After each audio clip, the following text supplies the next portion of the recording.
Bienvenido, bienvenida a Lecciones de Vida. Hoy hablaremos acerca de la adoración, los salmos, cómo forman parte de la adoración. Y la adoración se puede resumir de la siguiente manera. Es algo que Dios inventa, pero al mismo tiempo requiere una respuesta de la criatura a los dones del Creador. Y hay dos verdades bíblicas que son evidentes en este estudio. Primero, Dios ha dado muchas bendiciones a la humanidad. Y estos dones deben despertar gratitud en el corazón humano por la grandeza del amor de Dios. O sea que Dios toma la iniciativa para que nosotros podamos unirnos al salmista al proclamar con voz de acción de gracias todas sus maravillas. El ardor del salmista por proclamar ante los demás la grandeza de Dios nos recuerda que la adoración tiene una dimensión evangélica. Por tanto, como iglesia debemos proclamar al mundo las obras del Señor para cada individuo y su divina misericordia. Y en segundo lugar, los seres humanos están programados con una predisposición innata a responder a las maravillas de Dios. En respuesta a la gracia divina, debemos inclinarnos con un corazón agradecido, en santa devoción, sometiendo toda nuestra vida a la voluntad de nuestro Creador y Redentor. La adoración debe venir del corazón. Al mismo tiempo, el libro de Salmos nos instruye que la adoración no debe llevarse a cabo de manera caprichosa. Hay maneras apropiadas de reverenciar al Señor y maneras inapropiadas. Mantener un sabio equilibrio entre la gratitud y la sumisión reverente hará que nuestra adoración sea placentera y unificadora. Sígueme, en un momento más regresaré.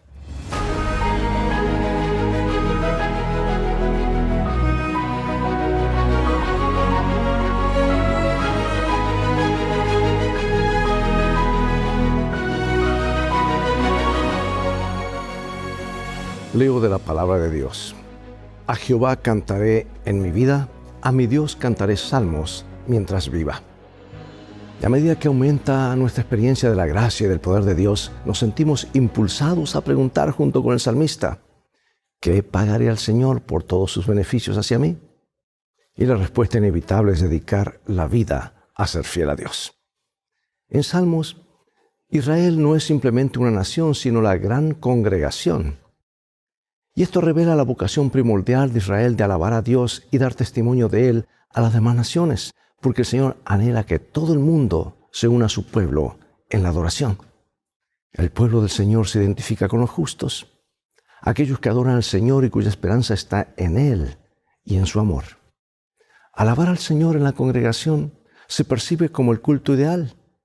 Ahora, esto no significa que la oración y la alabanza personales en Israel asuman un papel secundario. Al contrario, el culto individual a Dios sustenta el culto comunitario con alabanzas renovadas. Mientras que a su vez el culto individual desarrolla todo su potencial en estrecha relación con la comunidad. La comunidad que rinde culto también recibe el nombre de congregación de los rectos.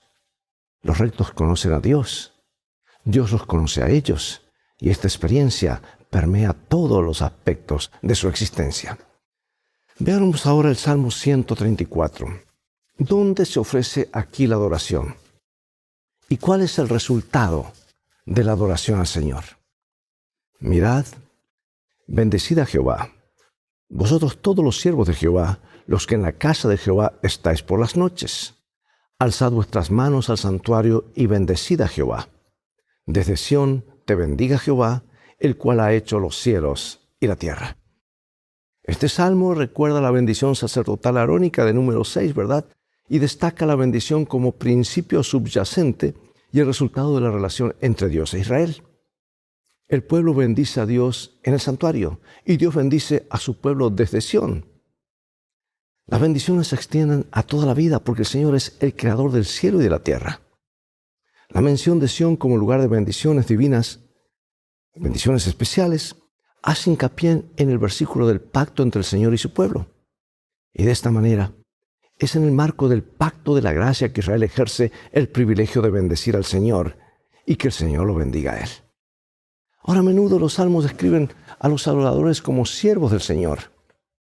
Como los israelitas adoraban al Dios invisible, a quien no se podía representar mediante ninguna imagen, el santuario servía para reflejar la gloria del Señor y ofrecer un entorno seguro para que el pueblo pecador se acercara al Rey Santo. Y este encuentro lo inicia el propio Señor y está regulado por sus estatutos y decretos. Como dice San Pedro en su primera carta, capítulo 2, acercándoos a él piedra viva, desechada ciertamente por los hombres, mas para Dios escogida y preciosa. Vosotros también, como piedras vivas, sed edificados como casa espiritual y sacerdocio santo, para ofrecer sacrificios espirituales aceptables a Dios por medio de Jesucristo. Lo que vemos aquí, en las palabras de Pedro, es una expresión neotestamentaria de las mismas ideas presentadas en estos salmos. El pueblo de Dios, ahora un sacerdocio santo, ofrece alabanzas y acciones de gracias a su Señor Jesucristo, su Creador, su Redentor, por todas las cosas buenas que ha hecho por ellos. Como creyentes del Nuevo Testamento, también tenemos un papel sacerdotal, ya que estamos llamados a ser mediadores de las buenas nuevas del Evangelio para el mundo. ¿Y cuáles son las formas más eficaces de hacerlo? Bueno, veamos ahora cuál es la temática común de estos textos y vamos a ver la forma eficaz de cómo en realidad proclamar que Dios es nuestro Creador, etc. Dice, cantadle cántico nuevo, hacedlo bien, tañendo con júbilo. Puso luego en mi boca cántico nuevo, alabanza a nuestro Dios. Verán estos muchos y temerán y confiarán en Jehová. Cantad a Jehová cántico nuevo, porque ha hecho maravillas. Su diestra lo ha salvado y su santo brazo. Oh Dios, a ti cantaré cántico nuevo, con salterio, con decacordio cantaré a ti. Cantad a Jehová cántico nuevo, su alabanza sea notoria en toda la congregación de los santos. Así que estos salmos convocan a la gente a cantar una canción nueva. Ahora, ¿qué es una canción nueva aquí? El motivo de la canción nueva es el nuevo reconocimiento de la majestad y la soberanía del Señor sobre el mundo y la gratitud por su cuidado y su salvación como Creador y Juez de la tierra. La liberación de los enemigos, la liberación de la muerte y el favor especial de Dios hacia Israel son algunos de los motivos más personales para entonar una canción nueva. Aunque otras canciones también alaban al Señor por su bondad y sus maravillas. Resulta que la canción nueva es un cántico especial que expresa un gozo reavivado y la promesa de una devoción renovada a Dios. La nueva experiencia de la liberación divina inspira al pueblo a reconocer al Señor como su Creador y su Rey. Los temas comunes en los salmos que hablan de una canción nueva son la confianza en Dios, la alabanza por sus maravillas, sus obras maravillosas y la liberación de la aflicción, entre otras cosas. Pero ¿sabes tú que Apocalipsis nos habla del momento cuando cantaremos un cántico nuevo? Apocalipsis 5 y Apocalipsis 14 dice, vamos a leerlo, y cantan un nuevo cántico diciendo, digno eres de tomar el libro y de abrir sus sellos, porque tú fuiste inmolado, y con tu sangre nos has redimido para Dios de todo linaje, lengua y pueblo y nación. Y cantan un cántico nuevo delante del trono y delante de los 4 seres vivientes y de los ancianos, y nadie podía aprender el cántico sino aquellos 144,000 que fueron redimidos de entre los de la tierra. Así que la Biblia anima a los creyentes de todas las generaciones a entonar una canción nueva en alabanza a su Redentor, que lleva su testimonio único sobre la salvación en la sangre del Cordero. Una canción nueva puede representar un cántico novedoso que nadie ha escuchado antes. Una canción que conmemora una experiencia vivida de la gracia de Dios, personal, algo muy vívido para nosotros en la vida personal. Se podría decir simplemente que la canción nueva es una expresión nueva e incluso diaria de nuestro amor y aprecio por lo que Dios ha hecho por nosotros. Considera las bendiciones que Dios derrama sobre tu vida. Si tuvieras que entonar una nueva canción, ¿cuál sería? Un día lo haremos y será el canto de nuestra experiencia con el Señor cada día. Ese es el cántico de Moisés y del Cordero. Ahora vayamos al Salmo 15 que nos dice quiénes son las personas dignas de adorar en la presencia de Dios. Salmo 15. Este salmo es el resumen de los requisitos ya dados en la ley de Dios y en los profetas. Aquellos cuyas acciones y carácter son un reflejo de Dios. El santuario, por supuesto, era el lugar santo. y todo en él, incluyendo los sacerdotes, estaban consagrados. Por ende, la santidad es un requisito obligatorio para entrar en la presencia de Dios. La santidad de Israel debía ser total. Debía unir la adoración con la ética y debía ejercerse en todos los aspectos de la vida. La ley que fue dada al pueblo de Dios para permitirle alcanzar su mayor potencial, que era vivir como un reino de sacerdotes. El sacerdocio real incluye una vida de santidad en la presencia de Dios y llevar las bendiciones del pacto a otras naciones. Mira lo que dice Salmo 24, del 3 al 6. ¿Quién subirá al monte de Jehová? ¿Y quién estará en su lugar santo? Y aquí responde, el limpio de manos y puro de corazón. El que no ha elevado su alma a cosas vanas, ni jurado con engaño, él recibirá bendición de Jehová y justicia del Dios de salvación. O sea, amados, que la integridad del corazón es la mayor cualidad del adorador delante de Dios. Una vida intachable es el resultado del reconocimiento de la gracia y la justicia de Dios. Y es algo que Dios obra. Nosotros no podemos generar, podemos colaborar y poner nuestra voluntad de parte de Dios. La gracia divina inspira y capacita a los siervos de Dios para vivir en el temor del Señor, lo que significa vivir en una comunión irrestricta con Dios y en sumisión a su palabra. El testimonio de una vida devota y piadosa rinde alabanza a Dios, no al yo. ¿Cómo podemos tomar decisiones conscientes para evitar las cosas que nos alejan de Dios? ¿Cuáles son algunas de estas cosas y cómo podemos evitar hacerlas? Bueno, consideremos algo más acerca de la adoración, porque incluye cantar al Señor, alabar su nombre, proclamar su bondad y su grandeza y llevar ofrendas al templo. Pero además de estos rasgos familiares del culto, resulta que el Salmo 96 destaca la dimensión evangelizadora de proclamar el reino del Señor a otros pueblos. Sin embargo, cantar, alabar, llevar ofrendas y proclamar el Evangelio no son acciones independientes, sino diversas expresiones de la adoración. La proclamación de la salvación de Dios a todas las naciones da sustancia a la alabanza y contenido a la adoración. Desconecta tú el evangelismo, la actividad misionera, y estarás alabando en vano. Tiene que estar reconectado, porque Dios está en el negocio de salvar a las personas. Y la adoración es el resultado de reconocer interiormente quién es el Señor, es decir, el Creador, el Rey, el Juez. Por eso la adoración implica recordar los actos pasados de Dios, como la creación, celebrar sus maravillas presentes, el hecho que Dios sostiene al mundo en su reinado actual, y anhelar sus actos futuros, o sea, el juicio final, y una nueva vida en los cielos nuevos y la tierra nueva. Bien, amados, el juicio, aquí en los Salmos, significa la restauración del orden divino de la paz.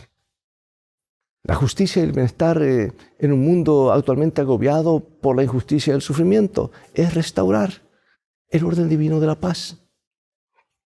Ahora, además, el hecho de que el Señor sea el juez justo debería motivar a la gente a adorarlo en santidad y temerlo. Y debería advertirte que no tomes la adoración a la ligera, no lo tomes a la ligera, porque la adoración implica tanto una inmensa alegría y confianza como un santo temor y sobrecogimiento.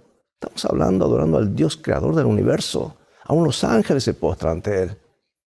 Por eso el llamado universal de Salmo 96 es adorar al Creador y al Juez. Se refleja pues en la última proclamación evangélica de Dios para el mundo. ¿No es eso lo que dice justamente Apocalipsis 14, 6 al 12? 3 ángeles, símbolo de un pueblo que va a todo el mundo con los últimos 3 mensajes de Jesús. Y el primero es, adorad a aquel que hizo el cielo y la tierra, el mar y la fuente de las aguas. Parece que en muchos sentidos este salmo parece incorporar el mensaje del tiempo del fin. Creación, salvación, el evangelio eterno, adoración y juicio. Todo está allí en este salmo. Ahora veamos algo más en la adoración. Veamos algunas razones por las cuales Dios no se deleita en los sacrificios.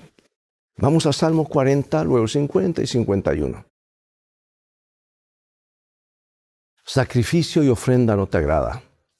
El hacer tu voluntad, Dios mío, me ha agradado y tu ley está en medio de mi corazón. El que sacrifica alabanza me honrará y al que ordenare su camino, le mostraré la salvación de Dios. Porque no quieres sacrificio que yo lo daría, no quieres holocausto. Los sacrificios de Dios son el espíritu quebrantado, al corazón contrito y humillado no despreciarás tú, oh Dios. ¿Por qué Dios no se deleita en algunos sacrificios cuando Él en realidad ordenó en su palabra los sacrificios? Y esto está en Éxodo 20:24. Al igual que los profetas, los salmistas denuncian diversos abusos de la adoración.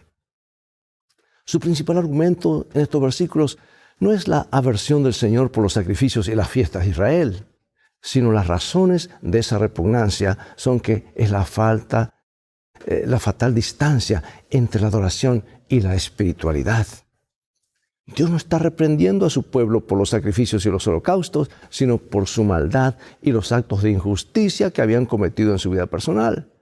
Decían ser hijos de Dios, decían ser el pueblo de Dios, pero su vida hablaba otro sermón un poco más fuerte. Los salmos no predican en contra del sacrificio ni la adoración, sino en contra del sacrificio vano y la adoración vacía, demostrada en la injusticia de estos adoradores. ¿No es este el ayuno que yo escogí, dice el Señor, ayudar a los viudas, a los enfermos, los necesitados? ¿Sabes que cuando se quiebra la unidad entre la expresión externa de la adoración y la correcta motivación interna para adorar, los rituales suelen ser más importantes en sí mismos que la experiencia real de acercarse a Dios? Es decir, las formas de culto se convierten en un fin en sí mismas. Y tristemente, hermanos, eso puede pasar aún con la oración y con cualquier rito de la iglesia, crearlo como un fin en sí mismo sin ver el significado y sin tener un corazón realmente que agrada a Dios al adorar. Y esto está en contraposición con lo que esos rituales señalan y revelan. Oh, Jesús lo dijo, y está allí en San Juan capítulo 4, versículo 23. Mas la hora viene y ahora es cuando los verdaderos adoradores adorarán al Padre en espíritu y en verdad, porque también el Padre tales adoradores busca que le adoren. Dios es espíritu, y los que le adoran en espíritu y en verdad es necesario que lo adoren. O sea que los sacrificios por sí solos no bastan. ¿De qué servían estos sacrificios si el corazón de quienes lo ofrecían no estaba lleno de arrepentimiento, de fe, dolor por el pecado? Únicamente si iban acompañados de arrepentimiento y acción de gracias sinceros podían los sacrificios de ofrecerlos agradar a Dios como sacrificios de justicia. De otra manera serían solamente actos externos para cumplir con una tradición nacional o una costumbre o un folclore nacional. Jesús, citando a Isaías, lo expresó así. Dijo, este pueblo me honra con los labios, pero su corazón está lejos de mí. Ahí está el punto, el centro de la adoración. Debe ser algo del corazón, no algo formal, externo. No simplemente una costumbre o tradición cultural. Los problemas que veían los salmistas eran que los mismos que Jesús les planteó a algunos, especialmente a los dirigentes, durante su ministerio terrenal. Por eso nos preguntamos, ¿cómo podemos asegurarnos de que nosotros como adventistas, con toda esta luz y conocimiento que poseemos, no caigamos en la trampa de pensar que es suficiente solo con conocer la verdad y seguir los rituales de la verdad? Tenemos que ser personas espirituales, vivir esa verdad, y eso se va a reflejar en todo lo que hacemos. ¿Sabes que un factor esencial de la adoración estaba dado por la necesidad del arrepentimiento? El verdadero arrepentimiento. Escucha bien estas dos citas que voy a mencionar a continuación. Dice el camino a Cristo. El arrepentimiento incluye sentir tristeza por el pecado y abandonarlo. No renunciaremos al pecado a menos que veamos su pecaminosidad. Mientras no lo abandonemos de corazón, no habrá cambio real en nuestra vida. Hay muchos que no logran entender la verdadera naturaleza del arrepentimiento. Muchísimas personas se entristecen por haber pecado e incluso se reforman exteriormente porque temen que su mala vida les acarree sufrimientos. Pero esto no es arrepentimiento en el sentido bíblico. Lamentan el sufrimiento en vez del pecado. Tal fue el dolor de Saúl cuando vio que había perdido su primogenitura para siempre. Balaam, aterrorizado por el ángel que estaba en su camino con la espada desnuda. Él reconoció su culpa por temor a perder la vida, pero nunca experimentó un arrepentimiento genuino por el pecado, ni cambio de propósito ni aborrecimiento del mal. Judas Iscariote, después de traicionar a su Señor, exclamó: he pecado entregando sangre inocente. Esa es la cita del Camino a Cristo. Ahora vamos a Profetas y Reyes, página 35. Aunque Dios no mora en templos hechos por manos humanas, honra con su presencia las asambleas de su pueblo. Prometió que cuando se reuniesen para buscarlo, reconocer sus pecados y orar unos por otros, Él los acompañaría por medio de su Espíritu. Pero los que se congregan para adorarlo deben desechar todo lo malo, a menos que lo adoren en espíritu y en verdad, así como en la hermosura de su santidad. De nada valdrá que se congreguen. Y acerca de tales ocasiones el Señor declara: este pueblo de labios me honra, mas su corazón está lejos de mí, pues en vano me honran. Los que adoran a Dios deben adorarlo en espíritu y en verdad, porque también el Padre a tales adoradores busca que le adoren. Bueno, aquí tenemos dos citas poderosas y yo pregunto, ¿cuál es la mayor ofrenda del adorador para Dios? Muchos entienden que la adoración se limita a la oración, el canto de himnos, el estudio de la Biblia y las reuniones espirituales. Sí, estas actividades son esenciales para el culto, pero ¿se limitan a ellas solamente?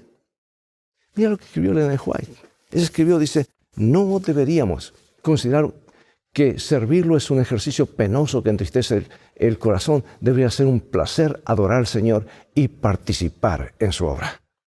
Ahora, ¿cómo puede convertirse la adoración en un placer realmente? ¿Será que tenemos que estar allí haciendo ruidos y en servicios totalmente que sean más ruidosos que espirituales? Amados, vamos a ver eso para concluir, porque la adoración es parte integral de la experiencia del creyente. No simplemente un accesorio de ella, o para sentirnos bien un rato, o estar ahí en euforia por unas horas el sábado a la mañana. El libro de los Salmos proporciona motivación e inspiración para nuestra vida devocional. Por lo tanto, debemos leer cada salmo con atención y oración, con la intención de profundizar nuestra comunión con Dios. La implementación de diferentes modos de adoración a veces ha traído divisiones entre nosotros en la iglesia, ¿verdad? Es más, algunas iglesias se han dividido. En la mañana tempranito, un servicio conservador, ya más o menos cerca del mediodía, un servicio totalmente contemporáneo. Y esta es una señal segura de que vamos en la dirección equivocada, amados. Porque hemos aprendido que la adoración trae unión y armonía entre el pueblo de Dios. El problema está que cuando queremos adorar de acuerdo a mis gustos, a mis costumbres, o como a mí me parece, o como me siento bien, entonces estamos colocando a nosotros como centro y no Dios que inventó la adoración.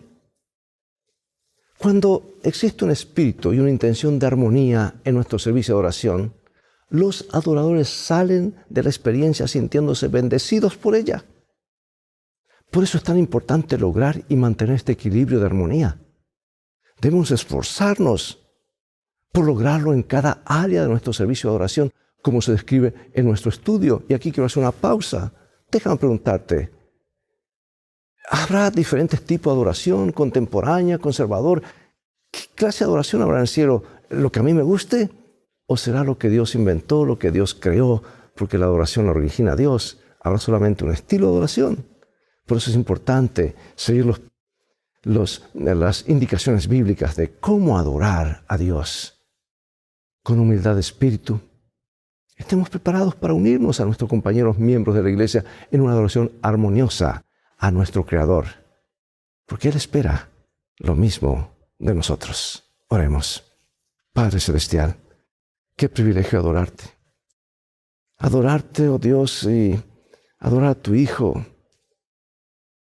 Estar dependiendo de ti, sabiendo que tú eres la fuente de la vida.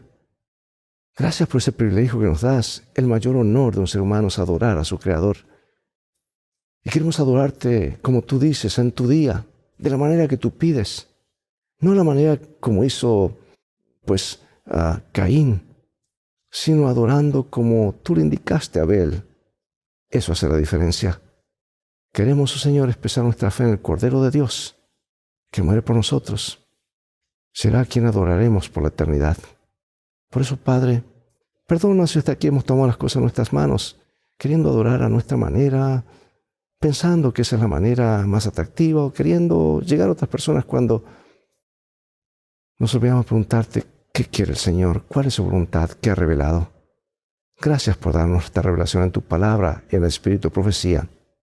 Bendícenos y que esta adoración aquí en la tierra, en espíritu y en verdad, sea el anticipo de la adoración por la eternidad, cuando venga tu Hijo y estemos con Él para siempre.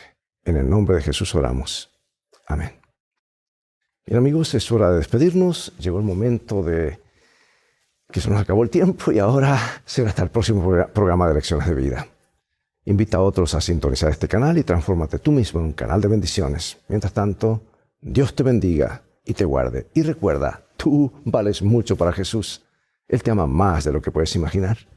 Y vamos en un viaje con todos los altibajos, caídas, levantándonos, a veces saliendo del camino. Pero las cosas van a terminar bien si escuchamos siempre la voz de Dios a través de su Biblia, su palabra, su GPS. Y tenemos a Jesús como nuestro guía. Maranatá, Dios te bendiga.